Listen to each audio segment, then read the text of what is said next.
Hello, my fellow warriors of light. Welcome to another current energy update for March 1st, 2021. Today's episode will be talking about the spiritual warfare that we've all been in these last couple years and how things may be changing for the better in our lives. So, about a week ago, I was meditating and my guides came to me with this vision, with this image, and it was the last scene of the Matrix Revolution, where they're in the final human stronghold in Middle Earth or whatever they want to call it, and the machines have just broke through the crest, and they're coming in and they're crawling on the walls and they're all coming in, and everyone has their little machines on and they're shooting them and they're fighting them, and Neo is doing his whole thing. And out of nowhere, then Neo realizes he's the one, and right before the stronghold is overtaken, Neo saves the day, saves the last human stronghold, they defeat the machines, and everything's honky-dory.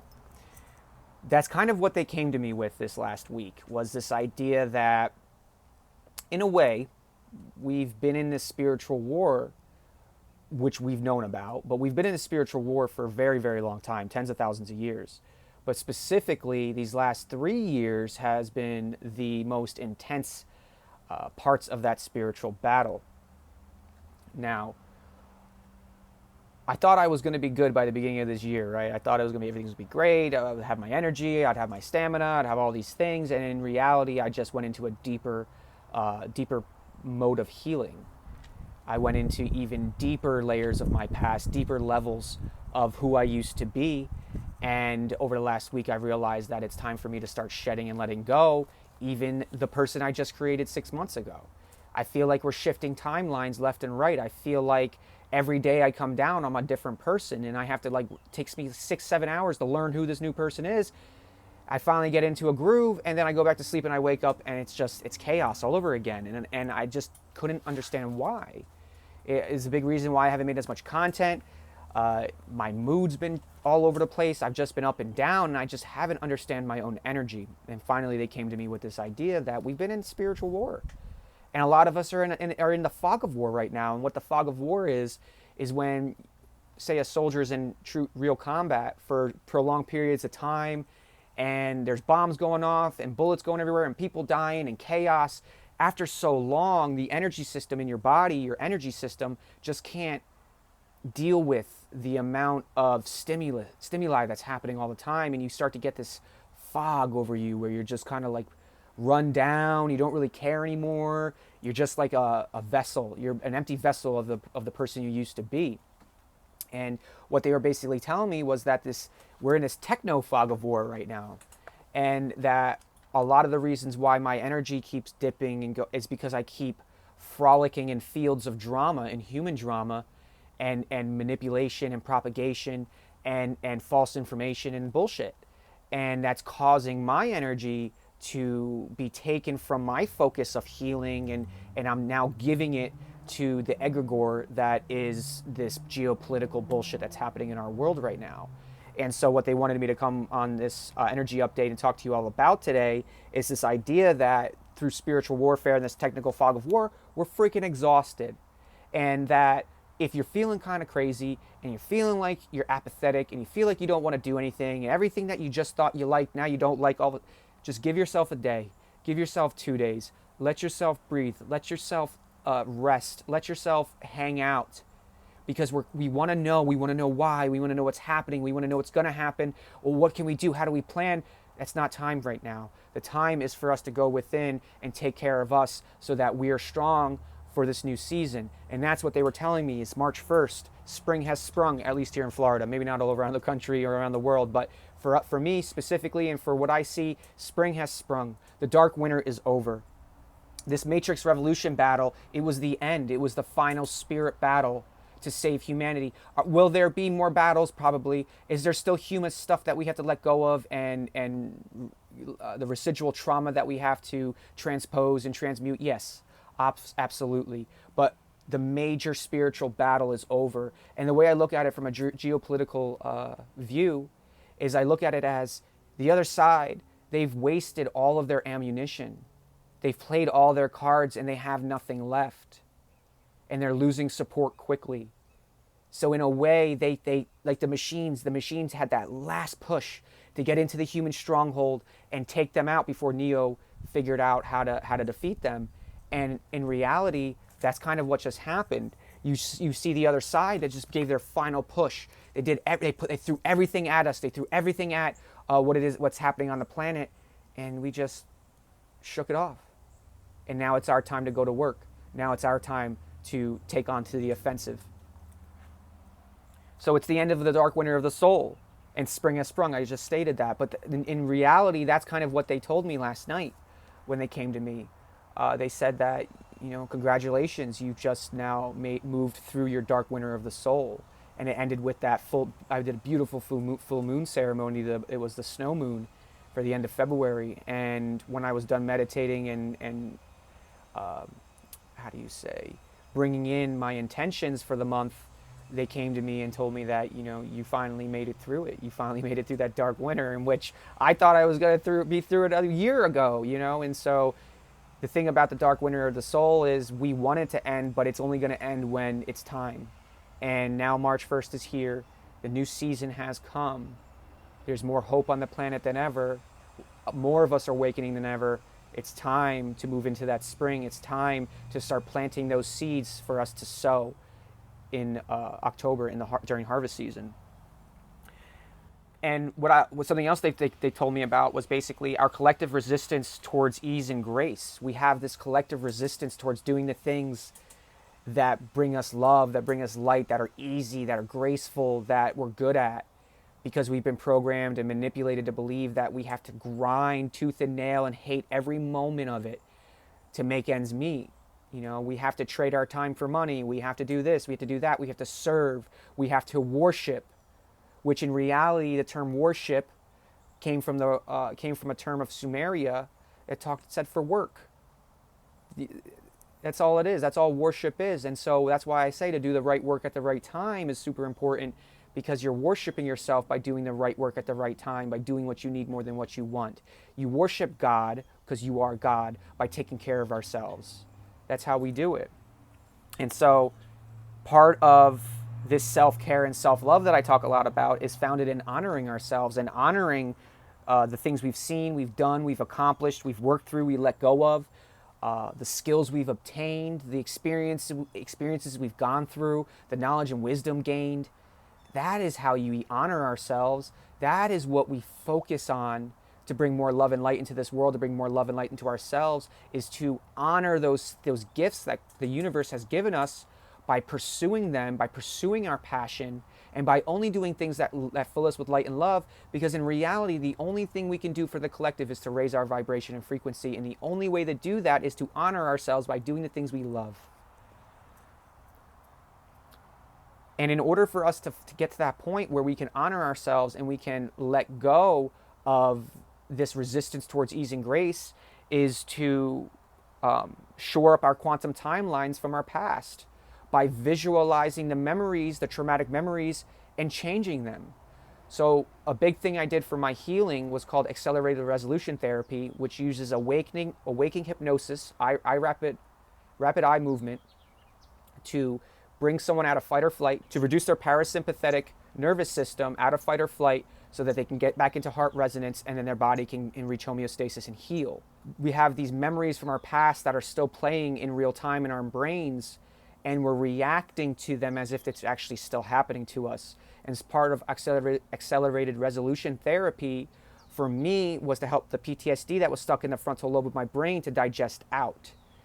And so I did 18 months of intense accelerated resolution therapy, and then I started using Solfeggio beats and then hemisync frequency healing to start to actually move the energy out of my physical body.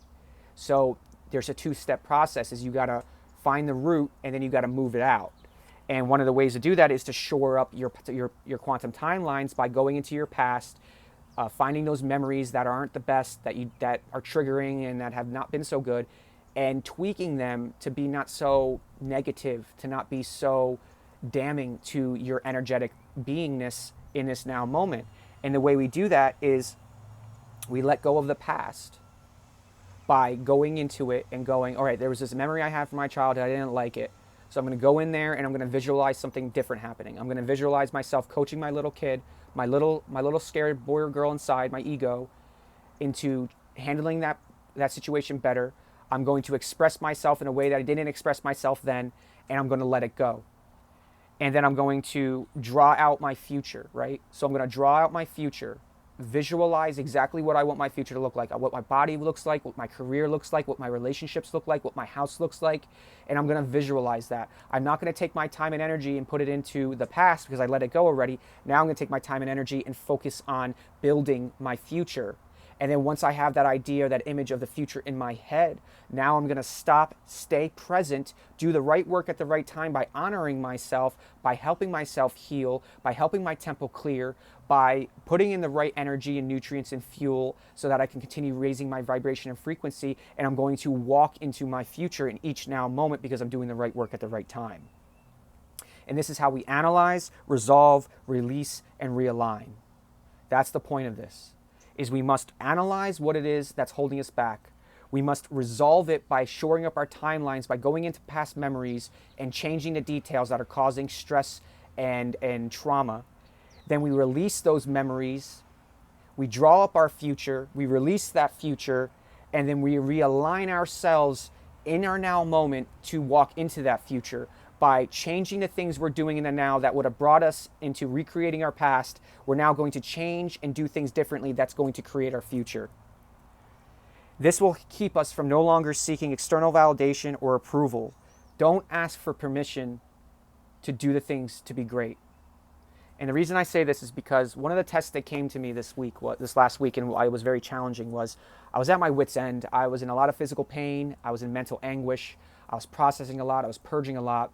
And what came to me was this idea that I got to a weak point, right? I got to a really low point, and I reached externally outside myself, outside my guides for validation from another human being. And what I got back was just ego, and it didn't make me feel very good.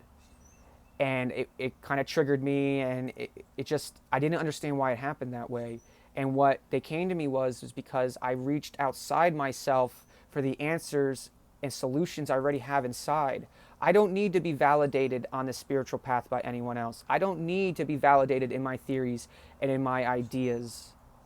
I can do that through research, I can do that through conversation.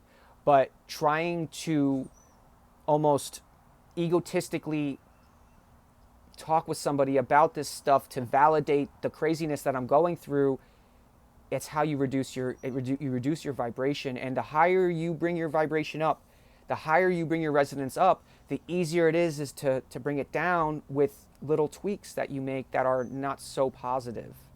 And that's the point of raising our vibration into 4th density, 5th density, 6th density, 7th density, is coming to a point where you reach a density level where you become that new person.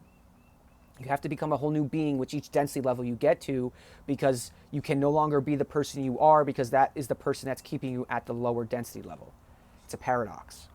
We're becoming life force creators through the rainbow bridge of consciousness, which is using the 7 God rays and the 5 ascension rays, right? The 12 rays of God, different colored rays, energy, light, photons, all that, to clear our temples and then to manifest. We aren't these physical carbon-based forms anymore. We're a crystalline, multidimensional being in form. And we use a rainbow bridge of consciousness connecting us to our higher self, to God, to the angelic realms, to all that, to co-create our reality. We have built an armor of distorted energy. That's what I was talking about when I say I have this fascia issue and fibromyalgia and my fascia system broke, is that I spent so much time distracting from my emotional and spiritual issues through food and through working out and through other means, that I actually built a body of distorted energy armor that I've had to physically strip off of me painfully over the last 15 months because I didn't feel my feelings to begin with. There's a difference between making a horizontal connection from your soul, from your solar plexus to another person, and a vertical light tube coming from the creator source. When I reached out to that external source for validation, I created this horizontal energy tube that is not reciprocal, and it was giving and taking. Now, because I realigned myself to my creator, to my truth, I'm now getting all of my knowledge, my energy, and my wisdom from my vertical light tube, from the source creator, that will not be distorted because it's not based in other humans' experiences. The divine masculine brings the seeds to the mind, and the divine feminine germinates those seeds with love and action. We cannot be just one thing anymore. We have to become androgynous. As life force creator beings, we have to become androgynous in our thinking and our feeling. We must be able to look at things from the masculine lens and from the feminine lens. And if we can continue to go through this process, and if we can continue to accept that we are in a war, and it's hard, and it's messy, and it's icky, and it's rough, and it's exhausting, but we're winning. The light has already won. The battles are being won over and over and over again. You're seeing it all over the place. And now it's time to shore up our timelines. It's time for us to walk in our anointed light as the warriors of light that we are, because it's time for us to be those way showers. Spring has sprung. We have to plant seeds now. We have to plant the seeds of this future earth, because if you look at what's happening around the world, none of these institutions will last. And potentially none of these countries will either. We must look at these things, and we are the leaders to create the new earth. It isn't going to be created for us, and we're not going to be saved. We're here to save ourselves. So if you liked what you've seen and heard today, hit that like button. If you want to join the Army of Energy, hit that subscribe button. Check me out on Telegram at Army of Energy. Also, if you want to check out how frequency healing, which has done a number for me, has helped, hit me up in the comments below, or hit me up in an email. If you want to learn how dirt, along with frequency healing, has completely revolutionized my life, again, hit me up in a DM, hit me up on the comments. With that, I hope you all have a wonderful day. I hope you all have an even better evening, and I will talk to you again sometime soon. Take care, and goodbye.